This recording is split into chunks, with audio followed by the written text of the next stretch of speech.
Hey everyone, hope you're doing great. Welcome back to my channel. In today's video, we'll dive into what if Deku had a Haki. Smash that subscribe button, and be sure to peek at the description below. Let's begin. Musudafu, Japan, 10 years ago. The world was unfair.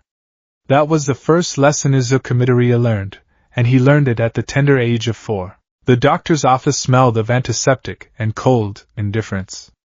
The elderly physician, a man with a mustache that looked like a push broom, tapped his pen against an X-ray of a small foot. It was a rhythmic, damning sound. Tap. Tap. Tap.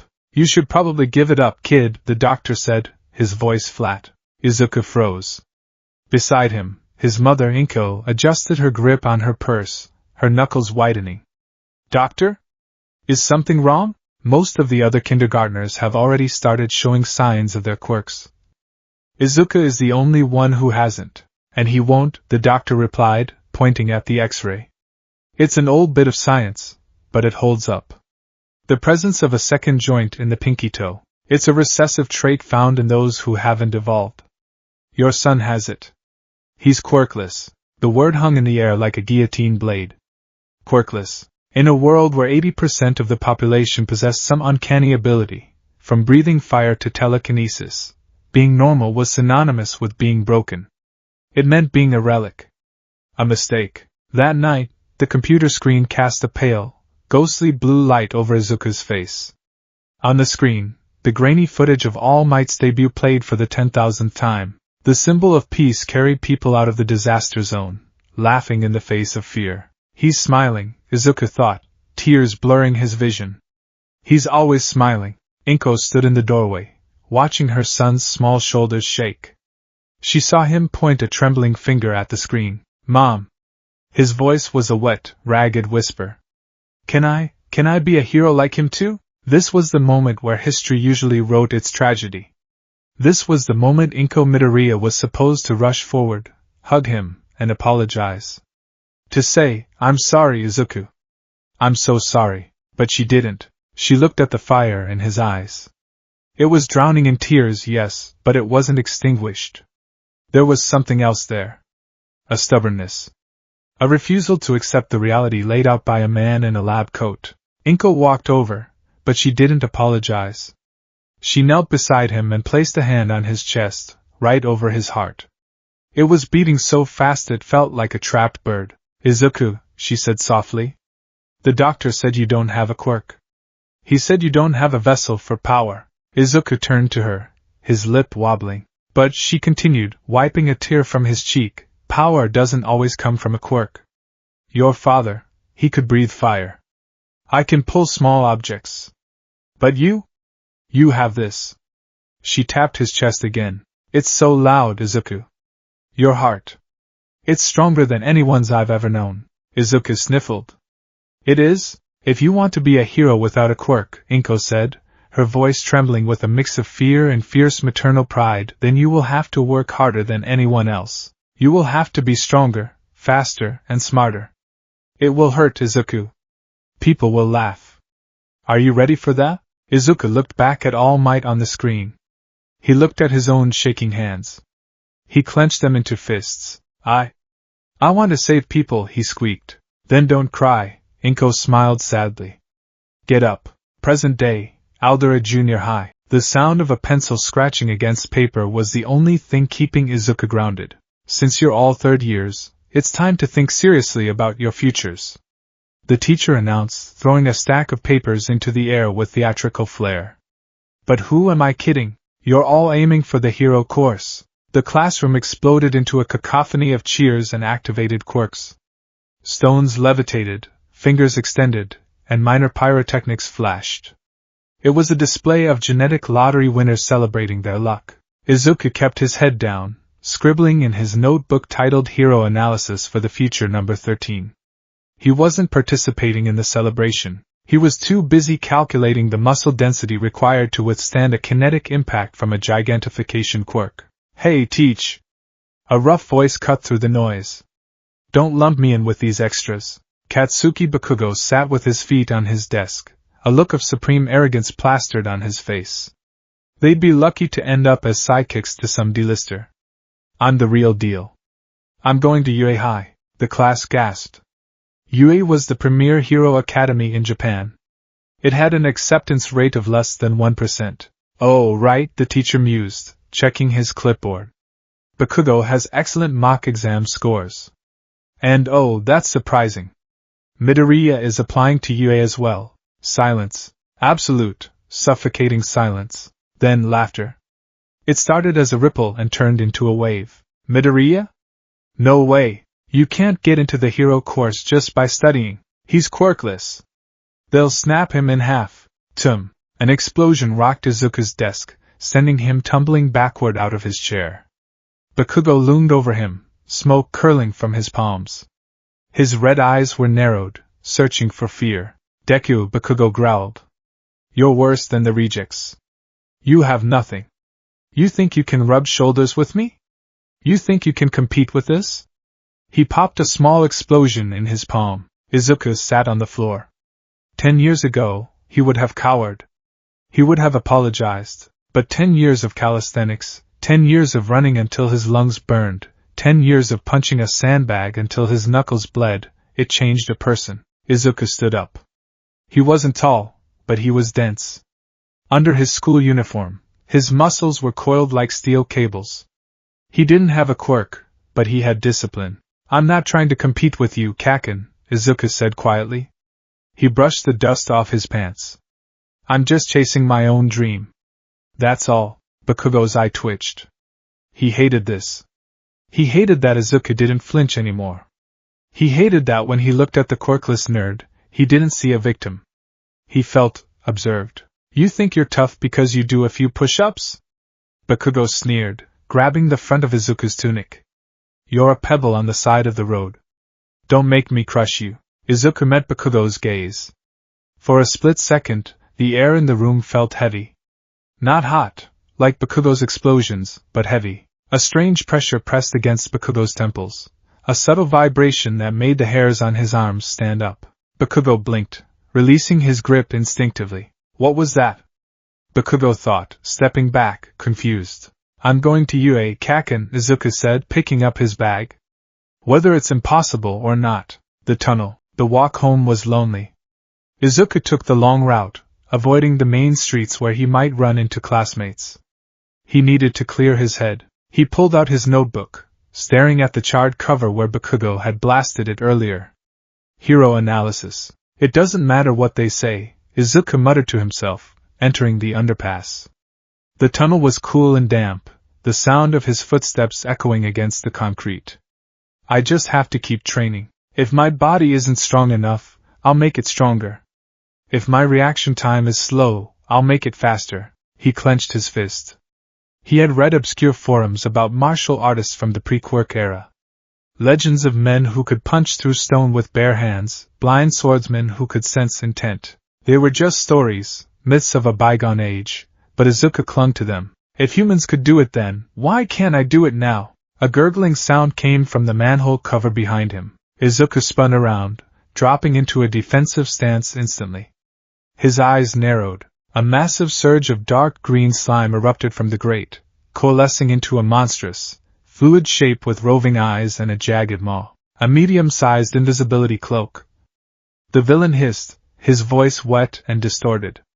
You'll do nicely. Izuku's heart hammered against his ribs. Villain. Fluid body type. Physical attacks will pass right through. I need to run. But he wasn't fast enough. The sludge lunged, faster than a whip. Gah! The slime engulfed him. It forced its way into his mouth, his nose. It was cold and tasted like sewage and oil. Don't struggle, kid, the villain whispered in his ear. It'll only hurt for a minute. I just need to hide inside you. The hero is chasing me. Izuku clawed at the slime. His fingers sank into the liquid, finding no purchase. He couldn't breathe. His vision began to spot with black dots. I'm dying. The thought was clinical, detached. I'm going to die here. Without ever saving anyone. Without ever proving them wrong. No. Panic flared, but beneath the panic, something else ignited. A primal rejection of this fate. I refuse. Izuku kicked his legs, his heels scraping the pavement. He dug his fingers into the fluid, trying to rip it apart. Wow, you've got some strength for a kid, the villain mused. But it's useless. Move, Izuku screamed internally. Move! His lungs burned. His mind screamed for oxygen. But in the darkness of suffocation, a spark lit up in his soul. It wasn't a biological switch flipping, it was the sheer, unadulterated force of his desire to live. For a second, the slime around Izuku's neck felt solid. Izuku gripped the fluid. His fingers didn't slip. He squeezed. Ow! The villain yelped.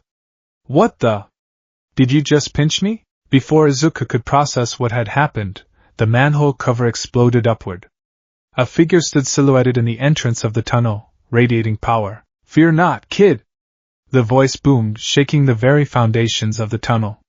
For I am here, All Might. The symbol of peace unleashed a Texas smash. The wind pressure alone was enough to scatter the slime villain into 100 pieces. Izuku was released, gasping for air, collapsing onto the concrete. As consciousness faded, he looked at his hand.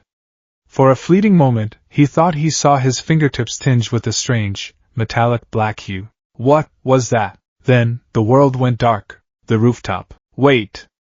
I have to ask you something. Izuku clung to All Might's leg as they soared through the air, a reckless act born of desperation. They landed on a rooftop, the wind whipping Izuku's hair. All Might coughed, a spray of blood hitting the floor. Steam rose from his massive form, and in a puff of smoke, the giant vanished. In his place stood a skeletal, emaciated man with sunken eyes. After the shock of the reveal, the injury, the time limit, the fragile reality of the world's greatest hero, Izuku stood trembling. He asked the question that had haunted him for a decade. I don't have a quirk, Izuku said, his head bowed. I've trained my body. I've studied every hero. But can someone without a quirk ever be a hero like you? The silence stretched, thin and painful. All Might looked at the boy. He saw the desperation. But he also knew the reality of the job. The villains were getting stronger. The world was dangerous. To send a quirkless boy into that grinder, it would be a death sentence. Pros are always risking their lives, All Might said gently. I cannot simply say, yes, you can become a hero without power. It's not just about fighting, young man. It's about police work, rescue. If you want to help people, becoming a police officer is a fine profession. They get teased, but it's noble work. Izuku felt his heart crack. I see, Izuku whispered. The fire in his gut flickered, threatening to go out. It's good to dream, All Might said, walking toward the door to the stairs. But you have to consider reality, kid. All Might left. Izuku stood alone on the roof. The sun was beginning to set, painting the sky in hues of bruised purple and orange. Reality, Izuku muttered. He looked at his hands. They were calloused from pull-ups. Scared from sparring. Useless. He thought back to the tunnel. That moment when he grabbed the slime. Had he imagined it? The solidity? The color? Maybe I was just hallucinating from lack of oxygen. He walked down the stairs, his feet heavy as lead. The incident, the sound of explosions drew him in. It was a habit he couldn't break. Even with his dreams shattered, his legs carried him toward the commotion. The Tatooine shopping district was a war zone. Flames lit the sides of buildings, shattering windows. A massive crowd had gathered, held back by police tape. Izuku pushed his way to the front, his eyes dull. Another villain attack. I wonder who's fighting? He looked past the line. Death Arms, Kamui Woods, Empty Lady, they were all there. But they were doing nothing. They were standing around, looking helpless. Why aren't they moving? Izuku squinted through the smoke and fire. In the center of the inferno, the sludge villain had reformed. And he had a hostage. Explosions popped from the hostage's palms, wild and uncontrolled. Kakin. Izuku's breath hitched. The villain had escaped because All Might had dropped the bottle. Because Izuku had grabbed his leg. This is my fault. Bakugo was struggling, thrashing against the suffocating sludge. His eyes met Izuku's across the crowd. For the first time in his life, Bakugo didn't look arrogant. He looked terrified. He was pleading for help. Why aren't the heroes doing anything? A bystander screamed. They can't get close. The slime is too slippery and the explosions are too dangerous. Where is All Might? Izuku felt that pressure in his chest again. The same one from the tunnel. Move. Stop. Kid, get back here! Death Arms shouted. Izuku didn't hear him. He had already ducked under the police tape. He didn't think. He didn't analyze. His notebook was in his bag, forgotten. There was no plan. There was only the image of his childhood friend dying and the overwhelming, screaming command of his spirit, save him. Izuku sprinted into the fire. The heat was blistering. The asphalt was soft under his sneakers. Deku? Bakugo choked out, his mouth barely visible above the muck. The sludge villain roared, raising a massive, fluid tentacle. You again? I'll crush you this time, you little insect. The tentacle swung down like a wrecking ball. It was fast. Too fast. I can't dodge it. Izuku saw the death coming. He saw the mass of slime that would flatten him into the pavement. I need to protect myself. I need armor. Harder. Stronger.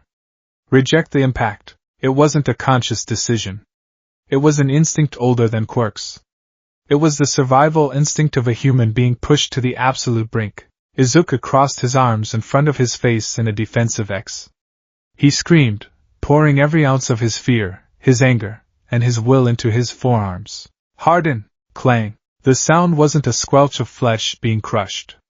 It was the sound of a hammer hitting an anvil. A ringing, metallic impact that echoed through the plaza. The crowd went silent. The heroes gasped. Izuku skidded back a few feet, his shoes carving grooves into the road, but he was standing. He lowered his arms slowly. They were jet black. From his elbows to his fingertips, his skin had transformed into a gleaming, obsidian substance. It looked like polished steel, reflecting the orange glow of the fires. What? The sludge villain recoiled, his fluid appendage throbbing as if he had hit a wall of titanium. What is that? That's not a quirk. Izuku stared at his arms. He could feel it. A burning, dense energy flowing beneath his skin. It felt heavy, yet empowering. It was his own spirit made manifest, the color of arms. Get off him! Izuku roared. He didn't question the black armor. He used it. He lunged forward. The villain swung again, a scythe of slime aimed at Izuku's neck. Izuku didn't dodge. He raised his left arm, the black coating shimmering. He backhanded the sludge tentacle. Smack! The fluid didn't splash around his arm. It was deflected violently, the force of the parry sending shockwaves through the villain's body. This was the property of his power. It forced the intangible to become tangible. It imposed his will upon reality. Izuku jumped, closing the distance. He cocked his right fist back. The black coating concentrated around his knuckles, becoming denser, darker. Let him go! Izuku punched the villain right in the eye. Usually, a punch would sink into the slime. But this punch carried the weight of Izuku's will. It bypassed the fluidity. It struck the entity of the villain beneath the slime. Gah! The villain shrieked in genuine pain, the force of the blow rippling through his entire liquid form. His control shattered. The sludge loosened. Bakugo gasped, falling forward, coughing up fluid. Deku. Bakugo stared at Izuku's black arms, his eyes wide with confusion and shock. What the hell? The sludge villain recovered and raged. He swelled up, doubling in size, creating a massive wave of muck to drown both boys. I'll kill you both. Izuku stood in front of Bakugo. He raised his obsidian arms again, ready to die fighting. But he didn't have to. A blur of motion. A gust of wind. All Might appeared, blood leaking from his mouth, but his smile was fierce. He had seen it. He had seen the quirkless boy run in when the pros stood back. He had seen the black armor. I really am pathetic, All Might shouted, grabbing both boys' shirts. I admonished you for dreaming, while I wasn't even living up to my own ideals. The villain struck. Detroit. Smash! The punch changed the weather. The updraft created a tornado that scattered the flames, the clouds, and the villain. Rain began to fall from the sudden atmospheric pressure change. The crowd erupted. The aftermath. The scolding was inevitable. You moron! You have a death wish? Kamui Wood shouted, pointing a finger at Izuku. You interfered with pro-hero work, but that defensive quirk. Death Arms muttered, looking at Izuku's arms, which had returned to their normal, pale skin color. That was incredible. I've never seen a hardening quirk that dense. Why didn't you say you had one? Izuku sat on the back of an ambulance, a shock blanket around his shoulders. He was exhausted. His arms felt like lead weights. The energy required to maintain that black state had drained him completely. I don't, Izuku stammered. I don't have a quirk. The heroes looked at each other. Kid, we saw your arms turn into black steel, Auntie Lady said, leaning down. Don't lie. I'm not lying, Izuku insisted. I'm quirkless. I don't know what that was. Meanwhile, Bakugo was being praised by the media for his bravery and powerful quirk. But Bakugo wasn't listening. He was glaring at Izuku. He had felt that pressure in the classroom, and he had seen Izuku hurt the slime villain physically. He's been hiding it, Bakugo thought, teeth grinding. He's been looking down on me this whole time. As the crowd dispersed, Izuku began the long walk home.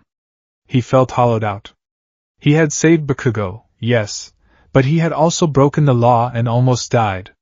And the power he used, it was gone. He tried to summon it again, staring at his hand, straining his muscles, but nothing happened. Just pink skin. Was it a fluke? A hysterical strength phenomenon? I am here! Izuku jumped, nearly dropping his bag. All Might slid out from an alleyway, skidding to a halt in his buff form before poofing back into his skeletal state. All Might? Young Midoriya, All Might said, wiping blood from his chin. I came to find you. I have to apologize. And I have to give you an answer. Izuku stood straight, gripping the strap of his bag. Earlier, I told you to give up. I told you that you couldn't be a hero. All Might looked down at his own hand. But back there, at the scene, you were the only one who moved. Not the pros. Not me. You. Izuku's eyes welled up. Top heroes have stories about their school days, All Might continued. And most of them have one thing in common. Their bodies moved before they could think. Izuku sobbed, clutching his chest. That happened to you today, didn't it? Yes, Izuku choked out. All Might stepped closer. His blue eyes burned with intensity. But there is something else. Young Midoriya, tell me the truth. Do you truly not have a quirk? I don't, Izuku cried. I swear. The doctor said so. The X-rays? I have the toe joint. I've never had a power before today. All Might placed a hand on his chin, thoughtful. The armor you manifested, it felt different. I've seen thousands of quirks. They usually have a biological engine.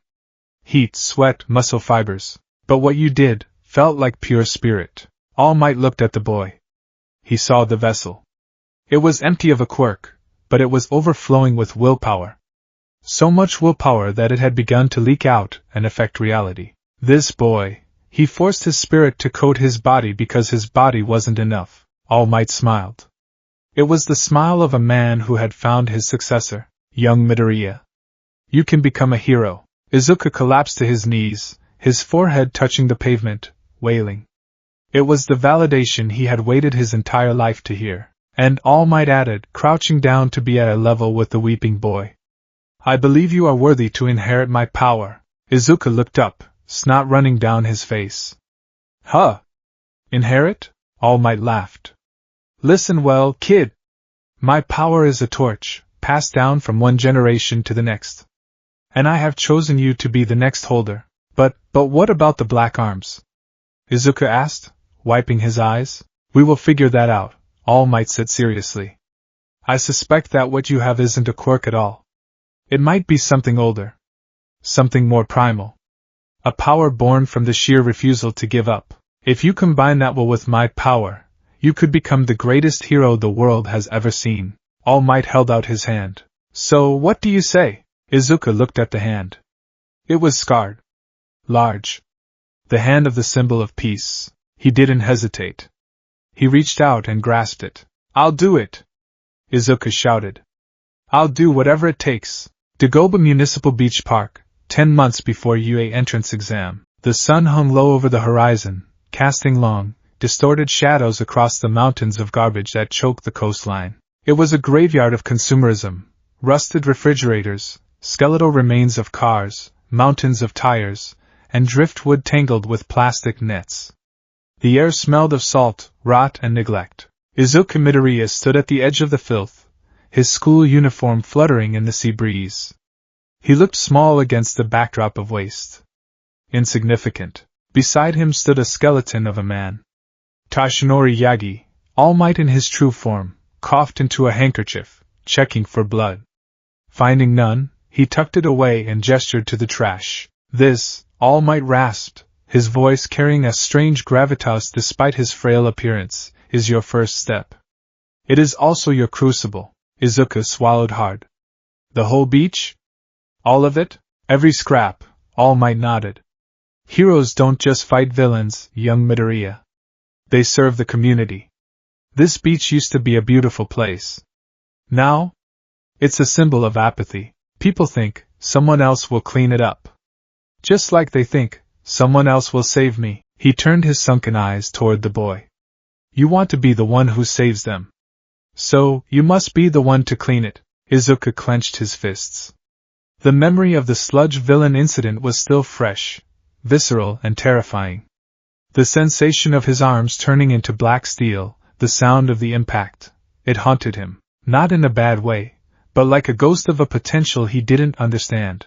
All Might, Izuku said, his voice trembling slightly. About what happened in the tunnel. And with the villain. My arms.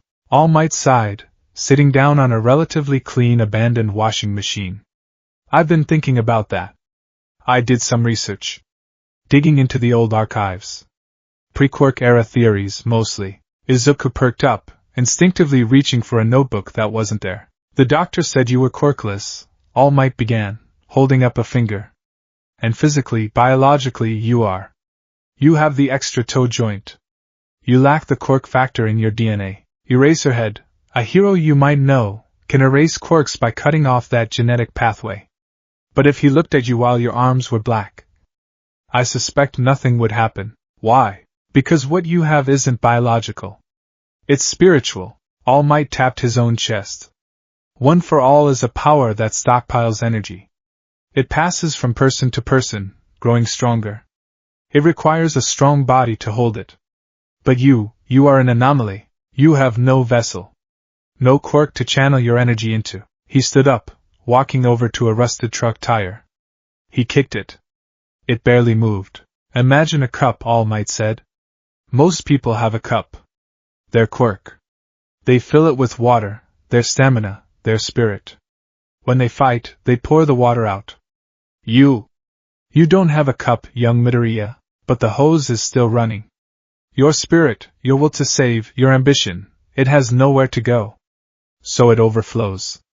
It coats you. Izuku looked at his hands. They were pale, scarred from years of taking notes, and minor accidents. So, the black stuff, that was my spirit overflowing? I believe so, All Might said gravely. It's a manifestation of pure will. In ancient martial arts texts, they called it ki or chi, but this is denser. It's armor. It is the physical weight of your refusal to die. All Might grinned, transforming into his buff form for a split second to flex.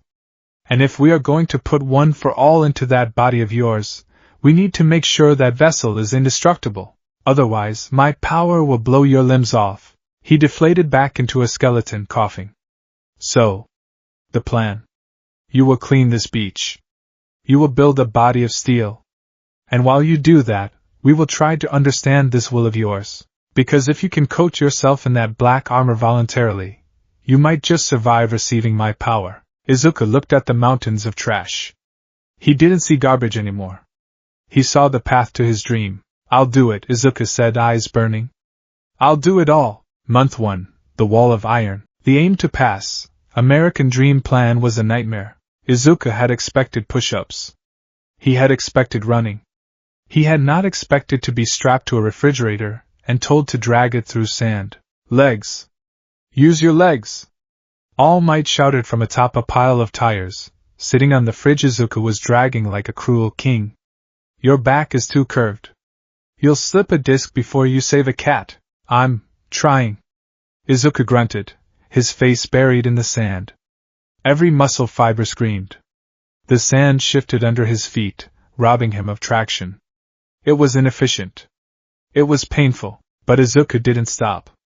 He couldn't. Every time he closed his eyes, he saw Bakugo's face as the sludge suffocated him. He saw the fear.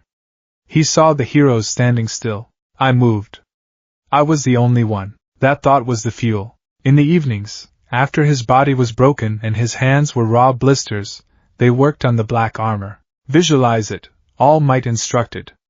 They sat in the lotus position on a cleared patch of sand. The sun was setting, painting the sky in violent oranges. Remember the feeling. The heat. The density. Izuku squeezed his eyes shut. He tried to remember. The smell of sewage. The panic. The sudden, snapping clarity of no. He clenched his fist. He strained until the veins in his forehead bulged. He pushed his spirit toward his arm. Nothing. Just a red, shaking fist. Relax, All Might said gently. You're trying to poop, not power up. You're focusing on the physical tension. The armor didn't come from your muscles, Izuku. It came from your mind. It's hard, Izuku panted, relaxing his hand. I can't find the trigger. It felt like a door slammed shut, and I was on the other side of it. Fear, All Might mused. It was triggered by a life or death situation. Adrenaline. But a hero cannot rely on panic. You must command your spirit, not be ruled by it. All Might stood up and picked up a pebble. Here. Catch. He tossed it. It bounced off Izuku's forehead. Ow. Again. This continued for an hour. Izuku caught some, missed most. He was tired. His reflexes were dull. You're analyzing, All Might critiqued. I can see your eyes tracking the wind, the arc, the speed. You're doing math. Stop doing math. But calculation is how I fight, Izuku argued, rubbing his forehead. I don't have speed or strength. I have to predict. Prediction based on logic is slow, All Might said, tapping his own temple. True prediction comes from intent. When I throw the stone, I intend to hit you. That intent exists before the stone leaves my hand. You need to feel that. Izuku stared at him. Feel the intent? That sounds like magic. It's not magic, All Might said, as if reading his mind. It's observation. Humans have 5 senses.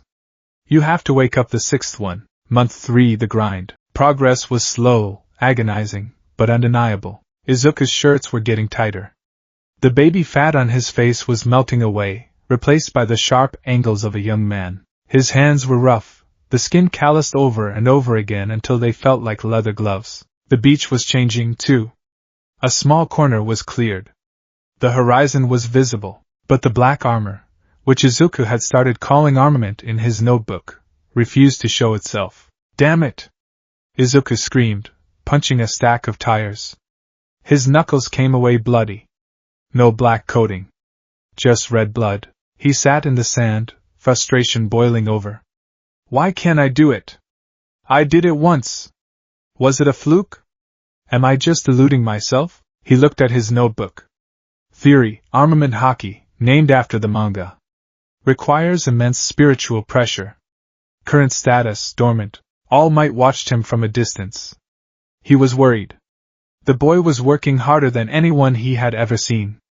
He was following the meal plan, the sleep schedule, the workout routine, but he was fighting himself. He thinks he needs to punish his body to unlock the power, All Might realized. He thinks pain is the key. All Might walked over. Young Midoriya. Stand up. Izuku scrambled to his feet. Yes. More fridge dragging? No. Blindfold yourself. Izuku blinked. Sir, take your shirt off. Tie it around your eyes. Make sure you can't see a thing. Izuku hesitated, then complied. Darkness swallowed him. The sound of the waves became louder. The smell of the ocean was sharper. You are too reliant on your eyes, All Might's voice came from somewhere. You look at the world and you categorize it. You see a threat, you plan. But plans fail. Chaos is the nature of villainy. Whack. Something hard hit Izuku in the shoulder. A plastic bottle. Ow! Izuku spun around. All Might? Don't look for me. All Might's voice shifted. He was moving. Feel me. Where am I? Whack! A piece of driftwood hit Izuku's shin. He yelped, hopping on one foot. This is ridiculous! Izuku shouted. How can I dodge if I can't see? How did you know the sludge villain was going to kill young Bakugo? All Might asked calmly. I saw him swing. No. You moved before he swung. I watched the footage, Izuku. You started running the moment his intent solidified. Your body knew before your brain did. Whack! Another bottle to the back of the head. Stop thinking. All Might commanded. Empty your mind. Don't focus on the object. Focus on the presence. For the next 2 weeks, this was their routine. All Might would throw trash at a blindfolded Izuku. Izuku would get hit. He would go home covered in bruises, angry and confused. Inko Midoriya watched her son come home one evening, limping. She was chopping vegetables for dinner. Izuku? She asked softly. Is this training safe? Izuku stopped at the kitchen doorway. He looked at his mother. She had aged. The worry lines were deeper. It's not safe, Mom, Izuku admitted. He walked over and hugged her. He was taller than her now. Denser. But I'm not doing this because it's safe. I'm doing it because I have to. Inko put down the knife and hugged him back. She felt the muscle on his back. It wasn't the soft back of a child anymore. It was hard. Just come back, she whispered. Whatever you become, just come back to me. I will, Izuku promised. I'll be strong enough to always come back. Month 6, the voice. The breakthrough happened on a rainy Tuesday. The beach was slick with mud. The rain was a torrential downpour, drumming against the metal scraps like 1,000 tiny hammers. It was loud. Deafening. Izuku stood in the center of a clearing, blindfolded. He was shivering, cold water running down his bare chest. He was exhausted. He had moved 3 pickup trucks worth of scrap that morning. His muscles were twitching with fatigue. Ready? All Might called out. Ready, Izuku chattered. All Might held a baseball bat. He had graduated from throwing trash to swinging blunt objects. He wasn't using one for all, of course, but even a normal swing from Tashinori Yagi had weight behind it. Here I come! All Might lunged. He swung the bat toward Izuku's left ribs. Izuku stood there. The rain was so loud. He couldn't hear All Might's footsteps in the mud. He couldn't hear the bat cutting the air. I can't hear anything. Panic rose, but then it broke. He was too tired to panic. His mind, usually a storm of analysis and muttering, finally just stopped. The fatigue washed away the noise. In that silence, a sensation bloomed. It wasn't a sound. It was an image in his mind's eye, painted in grayscale. A spike of red light in the darkness. Left. It wasn't a thought. It was a fact. A sudden, intrusive knowledge that something bad is coming from the left. Izuku didn't step. He simply leaned. His body swayed backward, his feet planted in the mud. Whoosh! The wind of the bat brushed his nose. All Might froze. The swing had missed by an inch. Izuku stood there, the blindfold soaking wet. He breathed out, a puff of steam in the cold rain. Izuku whispered. I felt it. What did it feel like? All Might asked, lowering the bat, a grin spreading across his skeletal face. It felt like... Izuku touched his chest. Like a voice. Not words. But the bat, it wanted to hit me.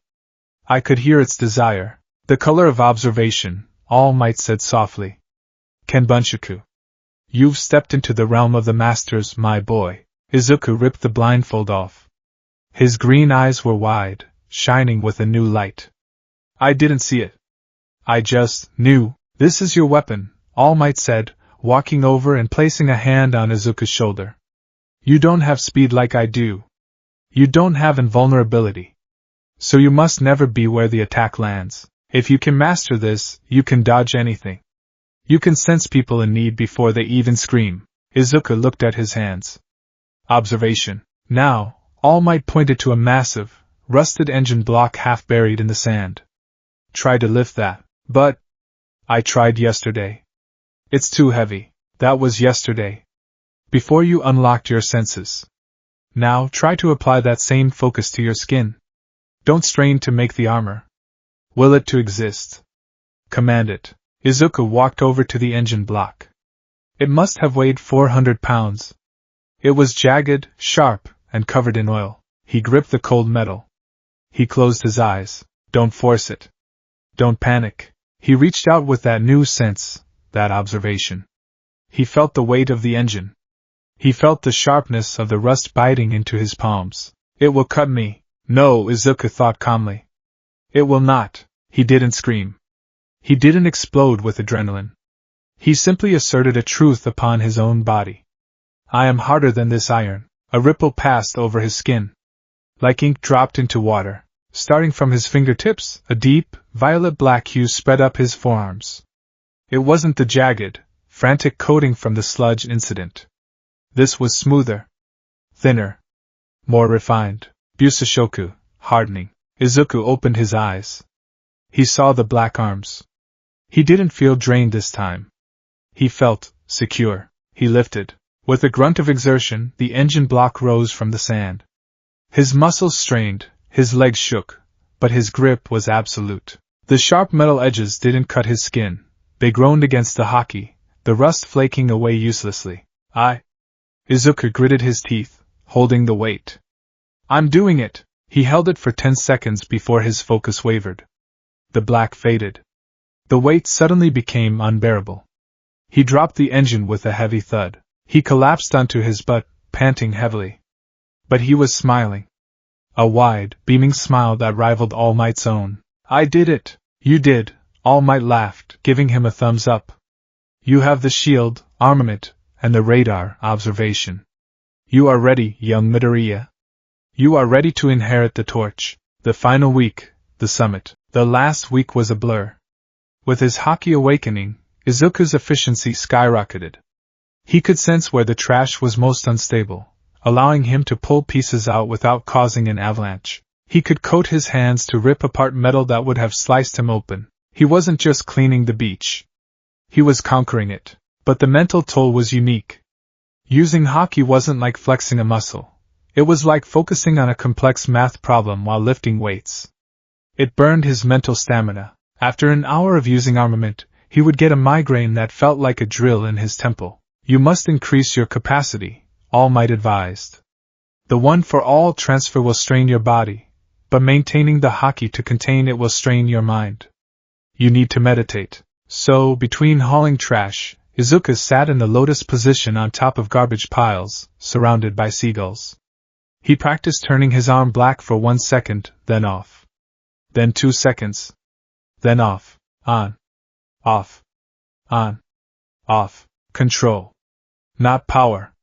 Control. On the final day, only one thing remained, the screaming pile. That's what the locals called it. A massive, tangled knot of industrial waste, fishing nets, and a rusted-out pickup truck at the very center. It was located at the edge of the water, half submerged at high tide. This is the finish line, All Might said, looking at his watch. The entrance exam is in 3 hours. You have until sunrise. It was 4 a.m. The sky was a deep navy blue.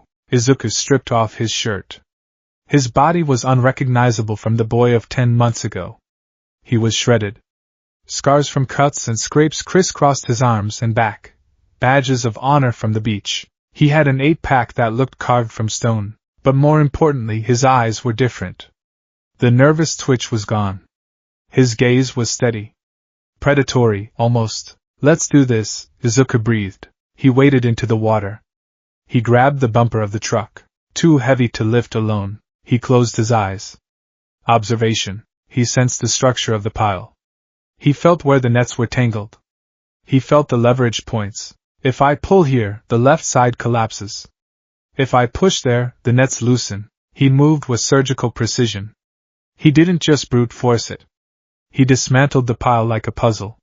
He coated his fingers in Haki to slice through thick nylon ropes. He used his back to lever heavy pipes. One by one, the pieces flew onto the nearby recycling truck All Might had rented. Finally, only the pickup truck remained. The water was up to Izuku's waist. The sun was beginning to crest the horizon, bleeding gold into the water. Izuku! All Might shouted from the seawall. Time is almost up. Izuku gripped the undercarriage of the truck. I have to lift it. All of it. He took a deep breath. One for all isn't mine yet. But my will is. Haua! Izuku screamed. A blast of invisible pressure erupted from him, blowing the water back in a circle around him. His arms turned pitch black. But this time, the blackness spread. It crept up his shoulders. It covered his chest. Full torso armament. It was sloppy. It was exhausting. But it was hard. With a roar that echoed across the empty beach, Izuku lifted the pickup truck over his head. He marched out of the water. Each step was a thunderclap in the sand. His veins bulged against the black armor. His vision blurred. Don't drop it.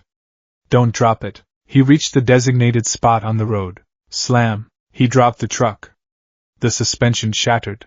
The black armor faded instantly, leaving Izuku gasping, his skin red and steaming in the cool morning air. He fell to his knees. Silence. Then, a slow clap.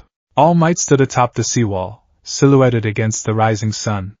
He looked down at the pristine beach. The golden sand sparkled, free of trash for the first time in years. Oh my goodness! All Might shifted into his buff form, posing dramatically. You did it! You really did it! Izuku looked up, tears streaming down his face. I cleared it. All Might leaped down, landing with a heavy thud. He walked over to Izuku and offered a hand. You have exceeded my expectations, young Midoriya. You didn't just build a vessel. You built a fortress. Izuku took the hand and was pulled to his feet. He swayed, exhausted but triumphant. Now All Might said, his expression turning serious. He reached up and plucked a single golden hair from his head. The time has come. Izuku's eyes widened. The ceremony. All Might held the hair out. Eat this. Izuku blinked. The majestic music in his head scratched to a halt.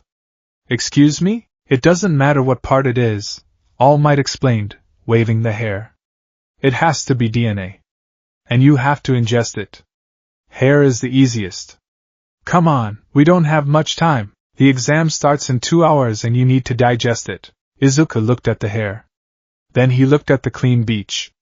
Then he looked at his black-stained fingernails. He took the hair. For the future, Izuku whispered. He swallowed it. It was dry. It scratched his throat. It was underwhelming. Now what? Izuku asked, rubbing his neck. Now? All Might grinned. Now you clench your butt cheeks and yell smash from the depths of your heart. Or, well, wait about 40 minutes for it to digest. All Might placed a hand on Izuku's shoulder. But listen to me, Izuku. This is crucial. The hero's voice dropped an octave. When you feel the power welling up, don't let it run wild. You have the black armor. Use it. One for all is a volatile energy. If you try to punch with 100% of it right now, your arm will explode. Explode? Yes, like a firecracker in a melon. But All Might tapped Izuku's chest. If you coat your bones in Haki before you release the power, you act as your own limiter. You act as your own brace. Your will must contain the power. Do you understand? Haki first. Then power, Izuku repeated. Contain the explosion. Exactly. You are a cannon. The Haki is the barrel. The one for all is the gunpowder. If the barrel is weak, the cannon blows up. If the barrel is strong, the shot flies true. All Might checked his watch. Go. Shower. Change. Get to UA. You're going to be late for the greatest day of your life. Izuku grabbed his bag. He took one last look at the beach, his beach. Thank you, All Might. He turned and sprinted. He felt lighter than air. He felt strong, and deep in his stomach, something began to stir. A warmth. A hum. An ember catching fire. UA High School, entrance gate. The massive glass structure of UA loomed over the students like a fortress of dreams. Hundreds of kids were walking through the gates, chatting nervously. Izuku stood at the entrance, vibrating with anxiety. This is it. I'm actually here. He took a step forward and immediately tripped over his own foot. I'm going to fall. On the first day. Great. He braced for impact. He didn't use Haki. He didn't use one for all. He just prepared to eat pavement, but he didn't. He stopped in midair. Are you okay? A bubbly voice floated into his ear. Izuku looked around. He was floating. A girl with a round face, rosy cheeks, and brown hair was touching his backpack. Her pinky was extended. It's my quirk, she smiled, tapping her fingers together. Sorry for using it on you without asking, but it's bad luck to fall on the entrance exam, right? She released him, and he landed gently on his feet. Wow, Izuku stammered. Zero gravity? Contact-based? Negates mass? I'm Ochako Uraraka. She beamed. Let's do our best, okay? She waved and walked away. Izuku stood there, face bright red. I talked to a girl. Well, she talked to me. But still, move it, Deku. The air temperature dropped. Bakugo walked past him, hands in his pockets. He didn't look at Izuku.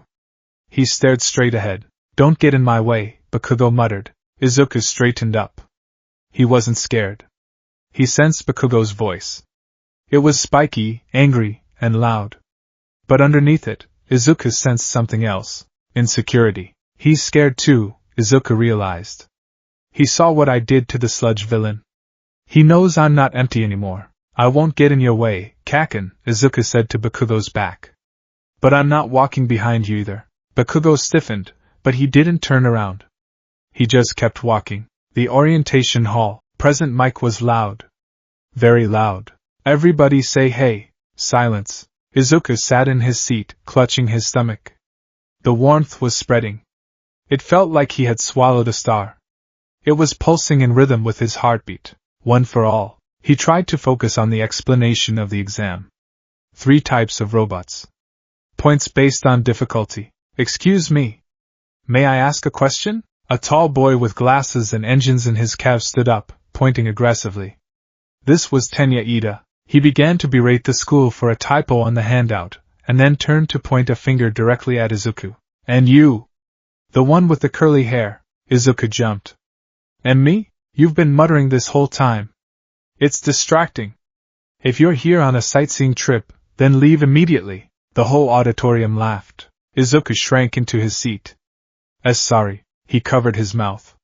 He had been muttering about how to combine Haki with the robots. Robots represent hard targets. Armament is effective against armor, but blunt force requires mass. If I use one for all, I can generate mass/velocity. But I need to preserve stamina. Observation will be key to finding the 3 pointers. He took a deep breath. Ignore them. Focus. Battle Center B. The gates to the mock city were massive. Izuku stood in the crowd of examinees. He saw the girl, Uraraka, trying to calm her nerves. He started to walk toward her to wish her luck, but Ida blocked his path. She is trying to concentrate, Ida said sternly. Are you planning to distract her again? No, I just... Izuku stopped.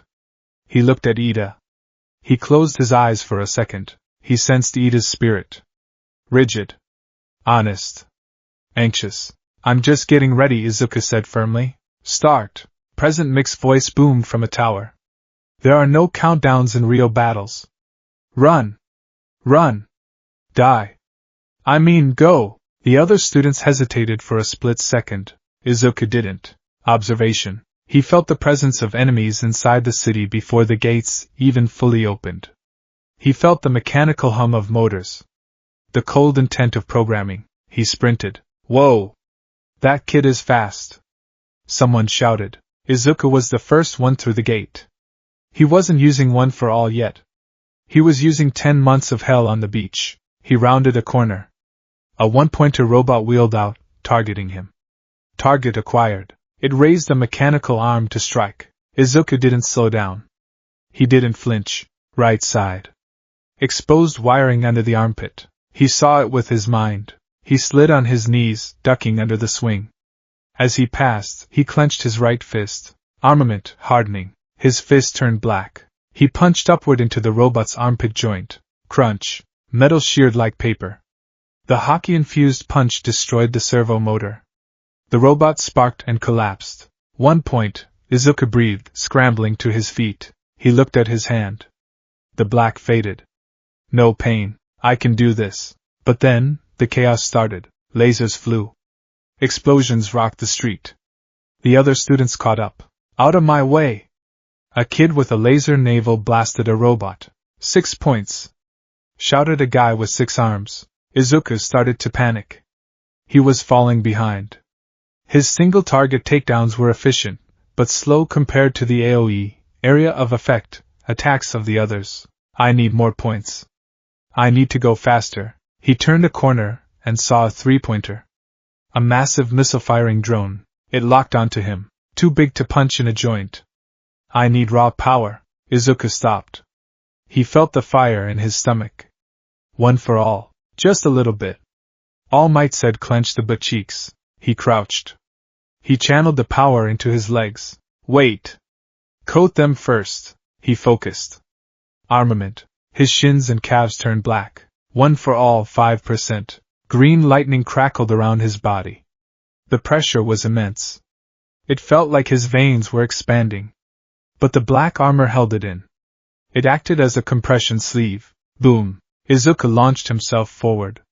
The pavement cracked under his feet. He moved faster than he had ever moved in his life. He was a green blur. He appeared in front of the 3-pointer. Smash! He drove a hockey-coated fist into the robot's center mass. Bang! The robot didn't just break, it caved in. It went flying backward, crashing into a building. Izuku landed, skidding. Smoke rose from his legs. Whoa! He gasped. That was amazing. He had power. Real power. But time was running out. 6 minutes left. Izuku scrambled.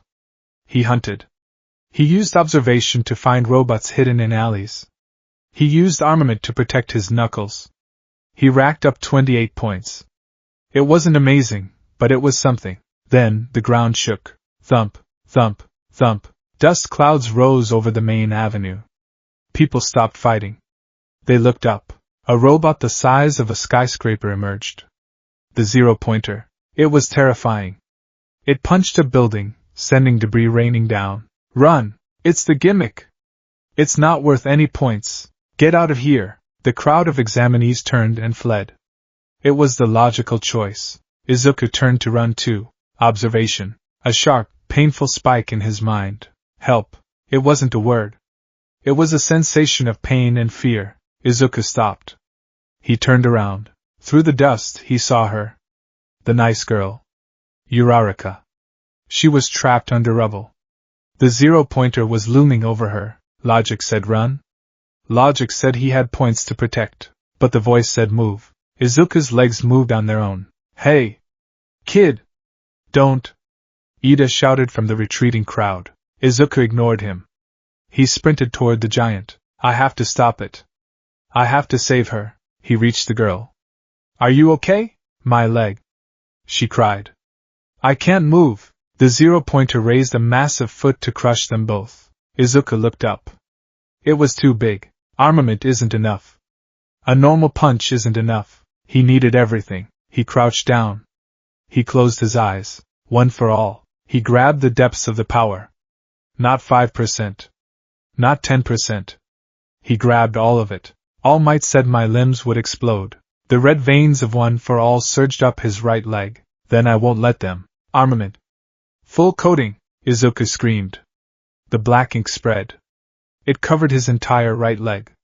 It was thick. Jagged. Desperate. He jumped. The jump shattered the street. He rocketed upward, soaring past the robot's head. He was flying. He looked down at the metal face of the giant. He clenched his right fist. One for all, 100%. The power surged into his arm. He felt his bones groaning. He felt the muscles tearing. Haki. Hold it together. He forced his will into his arm.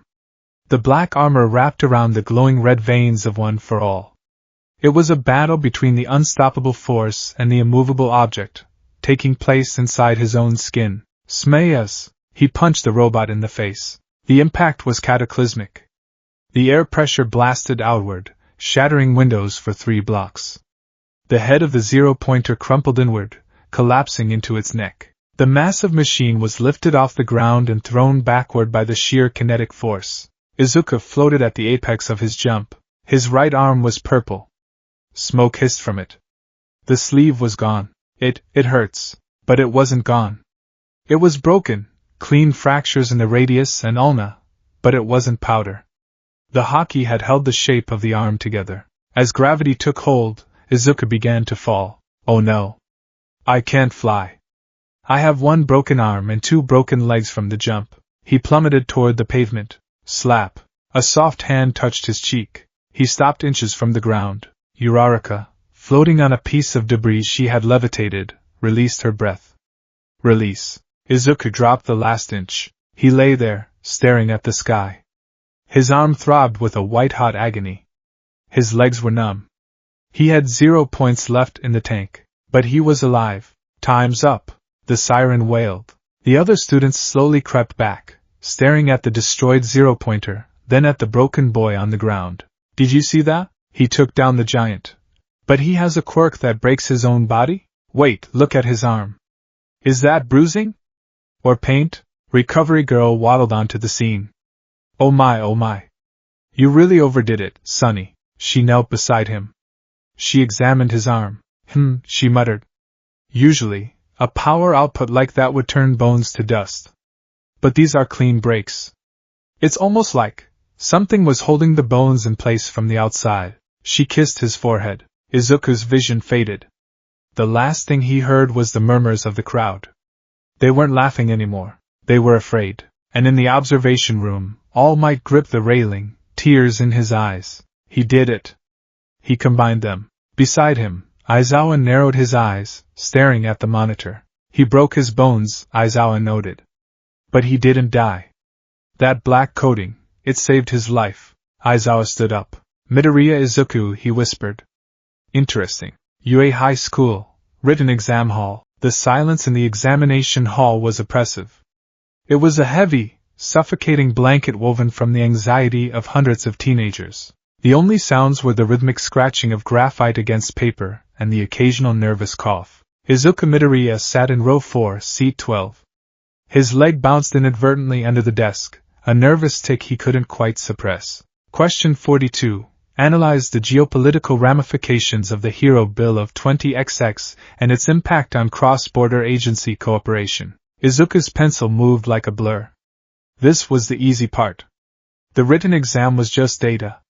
It was history, laws, physics, things he had devoured in his notebooks for years. He didn't need a quirk or a mystical spiritual energy to know that the Hero Bill had caused a 15% drop in international sidekick visas due to liability clauses. But while his brain processed the academic questions, his body was processing something else entirely. Deep in his stomach, a heavy, warm knot coiled and uncoiled.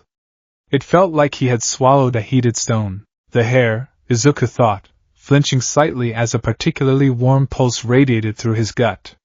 All Might said it would take a few hours to digest and integrate. It's actually happening. He glanced at his hand. It looked normal. Pale, scarred from hauling trash, ink-stained on the middle finger. But he knew that beneath the skin, two distinct forces were currently trying to shake hands. One was the ancient stockpile of power, one for all. The other was his own awakened spirit, Haki. He closed his eyes for a second, taking a deep breath to steady his heart rate. Don't focus on the power yet. Focus on the test. If you failed the written portion, you don't even get to the robots. He finished the page, flipped it, and attacked the math section. Calculate the trajectory of a villain with a mass of 80 kilograms thrown by a force of 5,000 newtons at an angle of 45 degrees. Simple ballistics, Izuku thought. But in reality you have to account for wind resistance, the villain struggling, and the structural integrity of the landing zone. In a real fight I wouldn't do the math. I would use observation to sense where he lands. He paused. Observation. He expanded his senses slightly. Just a push of his mind. He could feel the room. He felt the intense frustration of the boy 2 rows ahead, Kaminari, judging by the electrical static in the air. He felt the cold, calm precision of the boy to his right, Ida. He felt the simmering, explosive rage of Bakugo 3 rows back. Stop it, Izuku chided himself, pulling his senses back. That's cheating. Probably. He finished the exam with 10 minutes to spare. He set his pencil down, clenched his fist, and waited. The real test was about to begin. The orientation, the calm before the storm. Everybody say hey. President Mick's voice was a sonic weapon. It boomed through the auditorium, rattling the teeth of the nervous examinees. Silence greeted him. Tough crowd. The voice hero shrugged, undeterred. All right, examinees. Welcome to my live show. Today, you dig? We're gonna talk about the practical exam. Izuku sat on the edge of his seat, muttering under his breath. President Mike. His quirk voice allows him to increase the volume of his voice to devastating levels. High directional ability. He's the perfect MC for crowd control.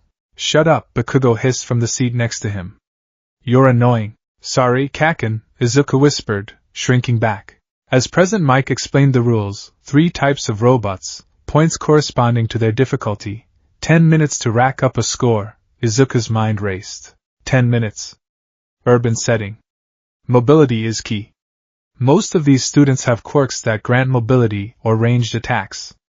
I have either. He looked at his hands. I have a body built on the beach. I have armament to turn my limbs into weapons. And I have observation to find targets. But I don't have mobility. I have to run. I have to be faster than them. Then came the interruption. Tenya Ida, tall and imposing, stood up to question the existence of a 4th robot on the handout. He berated Yui for the mistake, and then turned his laser focus on Izuku. And you? The curly-haired kid. Ida pointed, his arm chopping the air like a blade. You've been muttering this whole time. It's distracting. If you're here on a sightseeing trip, leave immediately. The auditorium giggled. Izuku felt his face burn. Sorry, Izuku stammered. I was just visualizing. Visualizing? Ida scoffed, sitting back down. President Mike waved a hand. Okay. Thanks for the segue. Examinee 7111. The 4th robot is 0 points. It's an obstacle. A gimmick. If you see it, run away. It's not worth your time. 0 points, Izuku noted. An environmental hazard. Like a hurricane or an earthquake. Avoid at all costs. Battle Center B, the gates of judgment. The bus ride to the battle center was a blur of nausea and anticipation. Izuku stood before the massive, towering gates of Battle Center B.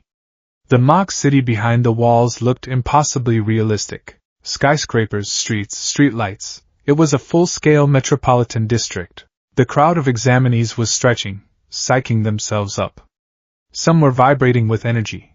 Others looked like they were about to be sick. Izuku spotted the brunette girl from the entrance, Ochako Uraraka. She was taking deep breaths, her hands clapped together in a prayer motion. She looks nervous, Izuku thought. I should wish her luck. She saved me from falling earlier. He took a step toward her. A hand chopped in front of his face. What do you think you're doing? It was the tall boy with glasses. Ida. He loomed over Izuku, his engines humming softly on his calves. She is trying to focus, Ida stated, his voice stern. Are you planning to distract her again? Are you taking this seriously? Izuku stopped. He looked up at Ida. 10 months ago, Izuku would have stuttered. He would have apologized profusely and backed away.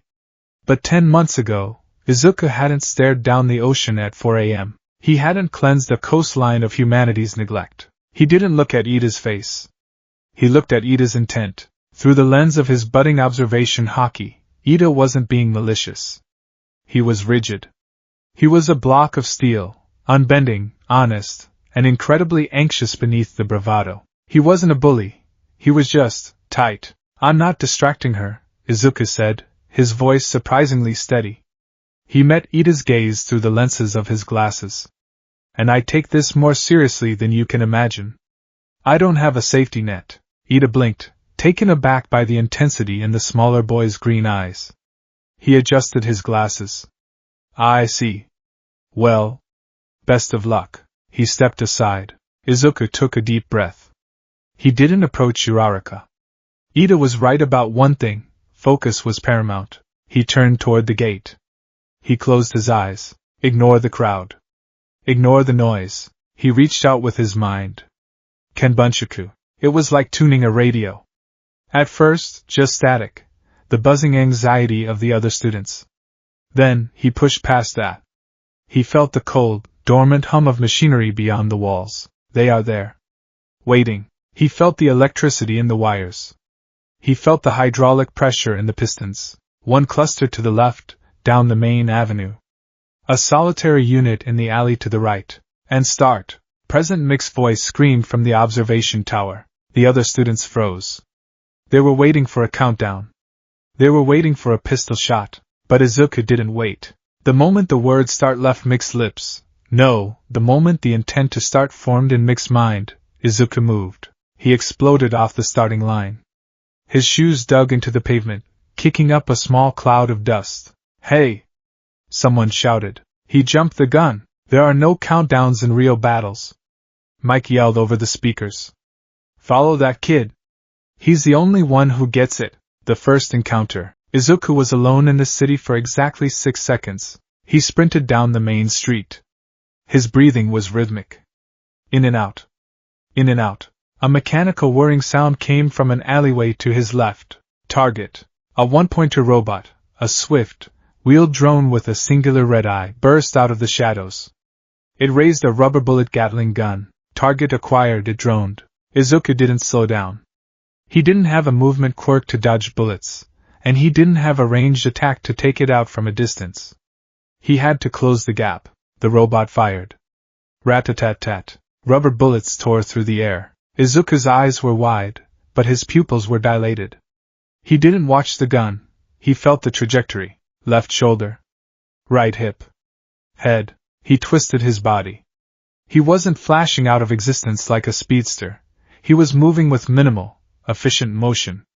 A bullet grazed his cheek, drawing a thin line of blood. Another thumped into his shoulder, stinging, but not stopping him. He was inside its guard. Armament, Izuku whispered. He didn't need to coat his whole body.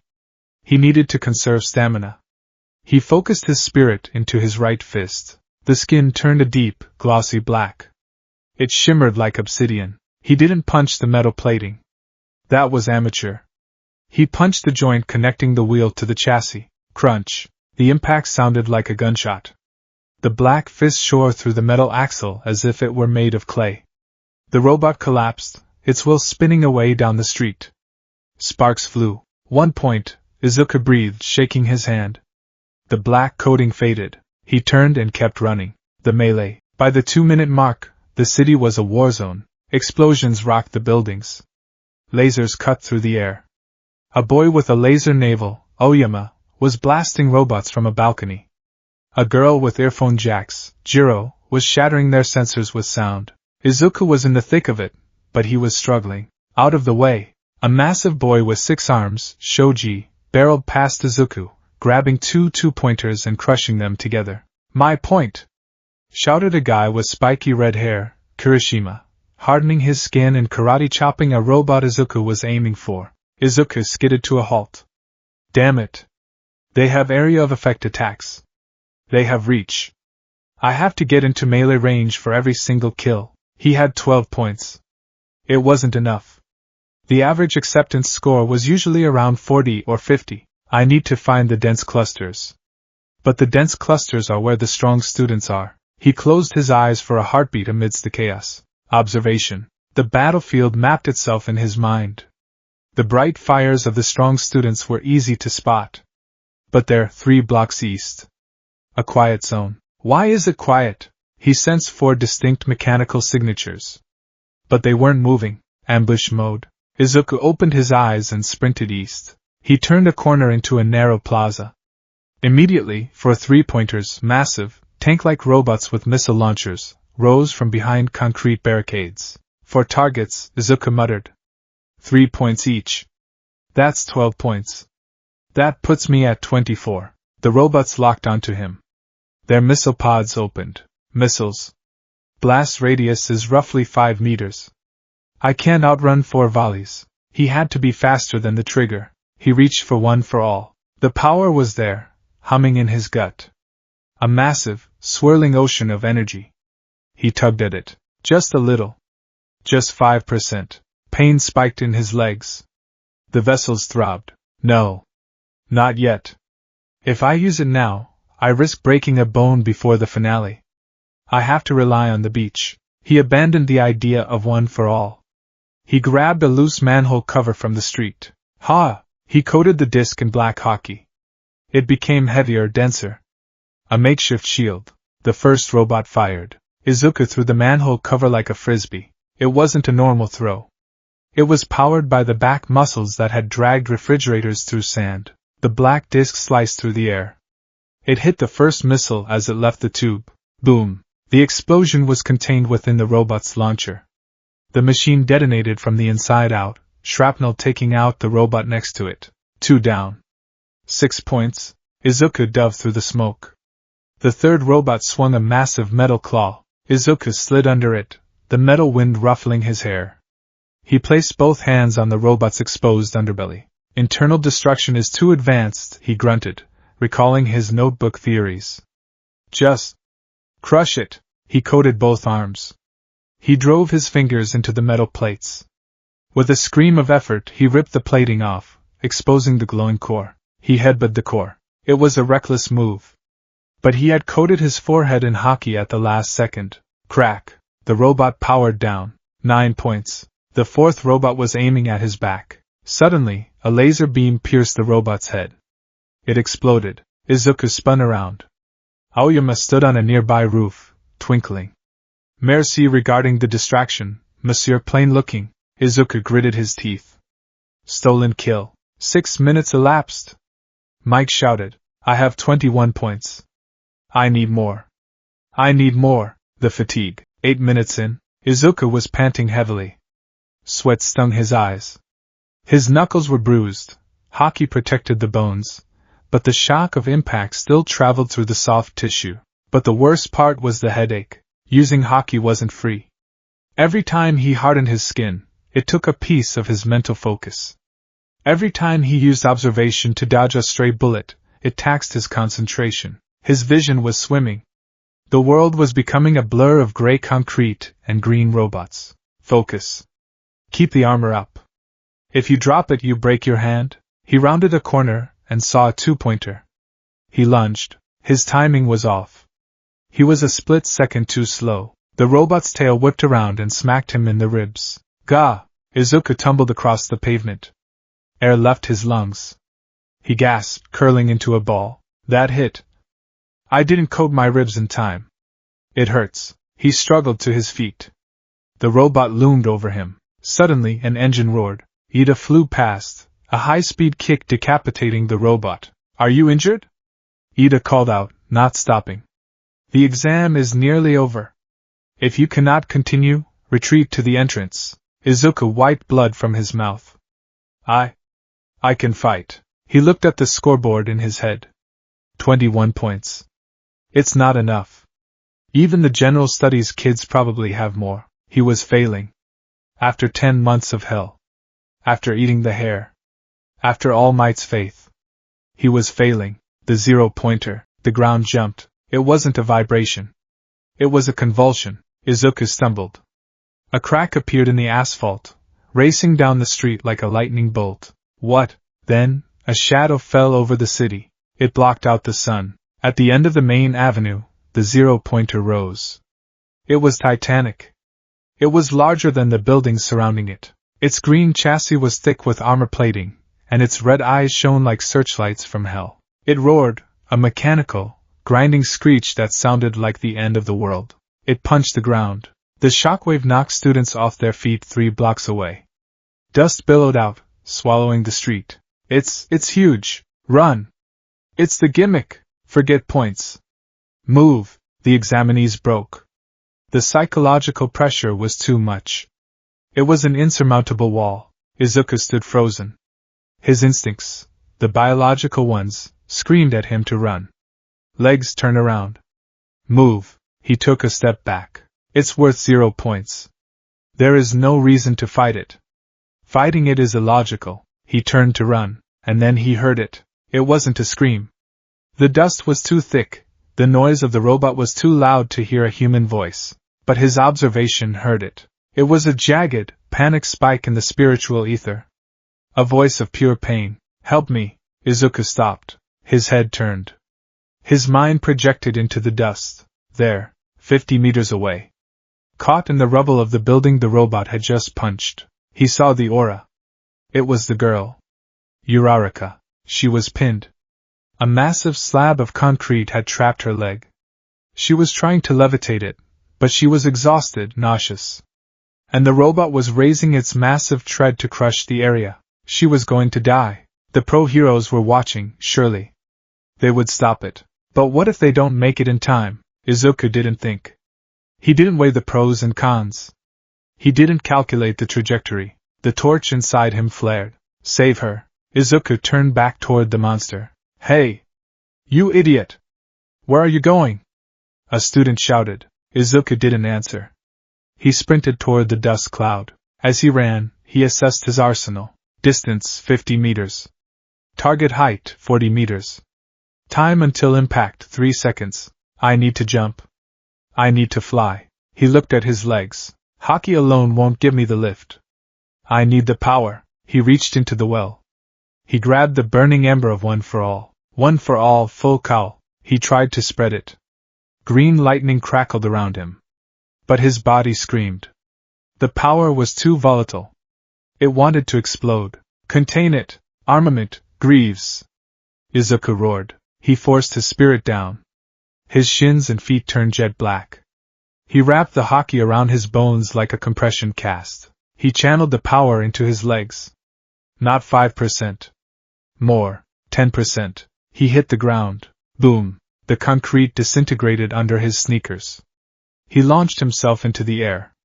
He was a missile. The wind tore at his face. He ascended past the first floor, the second, the third. He broke through the dust cloud. He was eye level with the zero-pointer. The robot's massive sensors focused on the gnat flying toward it. Izuku floated at the apex of his jump. Time seemed to slow down. He looked at his right arm. If I punch this thing with normal strength, nothing happens.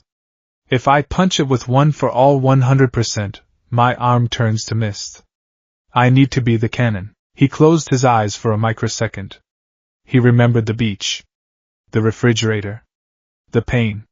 The desire. I am not glass.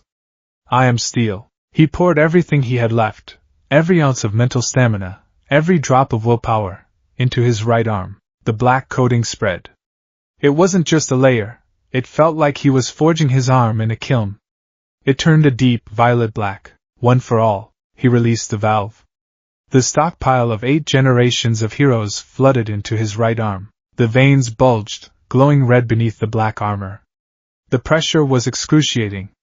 His bones groaned, trying to bow outward, but the Haki held them in a vice grip. The robot swatted at him. Izuku twisted in the air. Smayawash. He drove his fist into the center of the robot's faceplate. The impact was silent for a fraction of a second. Then, the world turned white. The sound barrier shattered. A shockwave of pure kinetic force blasted outward, tearing the clouds apart above the city. The zero-pointer's head didn't just dent. It crumpled. The force traveled down the neck, shattering the internal spine. The massive machine was lifted, physically lifted, off its treads and thrown backward. It crashed into the mock city streets with the force of a meteor. Izuku hung in the air, the wind buffeting his tattered gym uniform. He looked at his arm. It was purple. It was swollen. Smoke was pouring off it like steam from a radiator. It was broken.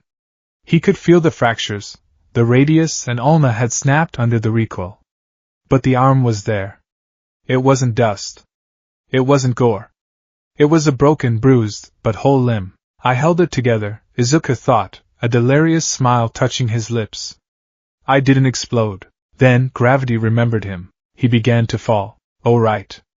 The landing. He looked down. The ground was very far away. His legs were throbbing from the jump, hairline fractures, probably. His right arm was useless. I have one left arm. Can I use a smash to cushion the fall? No, I'll pass out from the pain. I'm going to die. Slap! Suddenly his descent halted.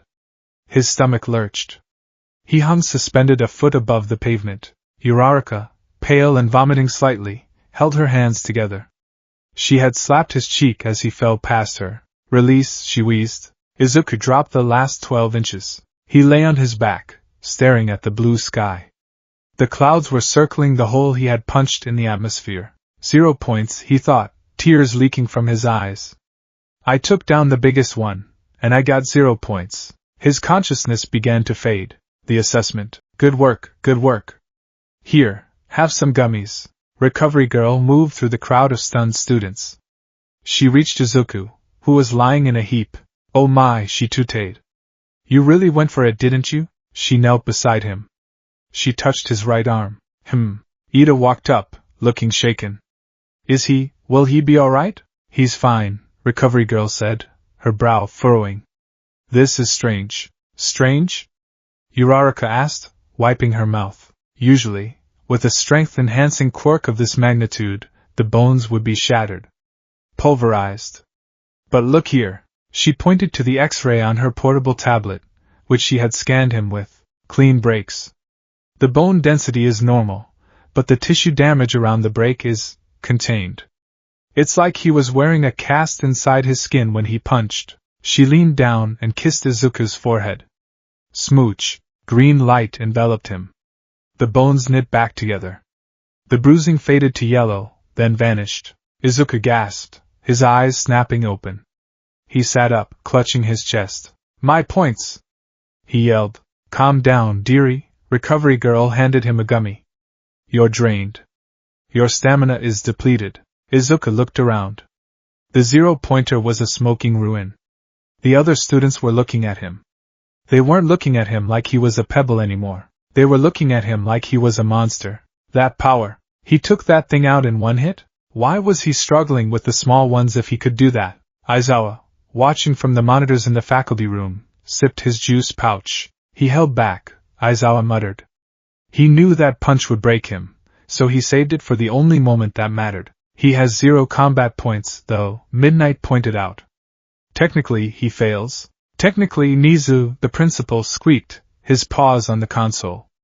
But this isn't just a combat test, is it? 1 week later, the week was a blur of depression. Izuku lay on his bed, staring at the ceiling. He had failed. He knew it. He had counted the points. 21. It wasn't enough. He grabbed his hand-gripped trainer and squeezed. Squeak. Squeak. He had continued training. He went back to the beach. He practiced his Haki. He tried to summon the black armor without the life-or-death pressure. It was getting easier. He could coat a finger for 30 seconds now. But what was the point if he wasn't a hero? Izuku!